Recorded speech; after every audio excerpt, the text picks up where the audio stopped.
Okay, question 9. So the diagram below, ABCD, which is the square, and DCE is an equilateral triangle. Some of the angles are marked. Okay, find the sides of the angles W, X, and Y. So let's start with W. So W is part of an equilateral triangle. So all triangles have 180. And an equilateral triangle has three angles that are 60 each. So 360 is 180. So this is 60 degrees. Okay. X, so we can see here is a right angle. It's part of the square. So this is 90 degrees. And Y then. So if you see this here, it's not drawn across. But that line and that line, if this is a square, these are parallel lines. Okay. So if I know if I know this is a square and this here is a right angle, then Y is half of it. So Y is going to be 45 degrees. Work out the size of the angle Z. Okay, so Z, so let's call that Y1. So because these two lines are parallel lines, Y and Y1 are the same value. So Y1 equals Y, therefore Y1 is equal to 45. And the reason for that is because of opposite angles. So opposite angles in parallel lines are equal. Okay, and so that's 45 plus 60 because Z and W and this angle up here are all the same. So if this was A, let's say, so the three of those are 60 each, so that's going to be 45 plus 60 equals 105 degrees.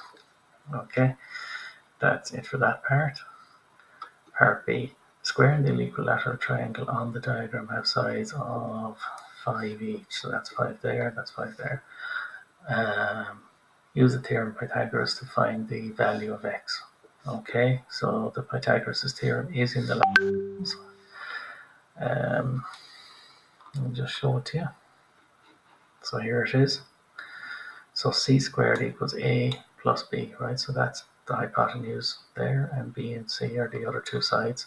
So if you square those, that will give you the square of the hypotenuse. So I'm going to say x squared is equal to 5 squared plus 5 squared. So it's because the two of those are identical in size. So that's 25 plus 25, which means x squared is 50. But I need x. So x is the root of 50, which I'll do in my calculator. They're asking for 2 decimal places. So root of 50 is 7.07. Okay. 7 point, what's the number after the 7? Yeah, we'll leave it like that. Okay, so that's my answer. Okay, now you'll need to do this with a ruler and a compass. So you're going to draw something here that's, sorry, this will be centimeters. You're going to draw a line that's 5. You're going to mark another line that goes 90 degrees here. There'll be a 90 degree angle here, up 5. And this one. So the way I would do this actually, to actually construct it properly, is like this. So you draw this line 5, okay?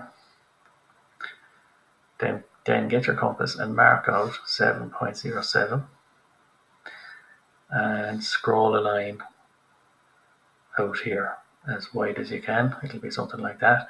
Then draw a vertical line from that line up. Okay, and that is, and in fact you can mark 5 on it as well. You can scratch a 5 there, so get your compass and mark 5. It should be there, okay? And then draw your last line up. So that's what you want to do with your compass, your ruler, and do your measurements accurately. So that's what they want you to do. That's it for number 9.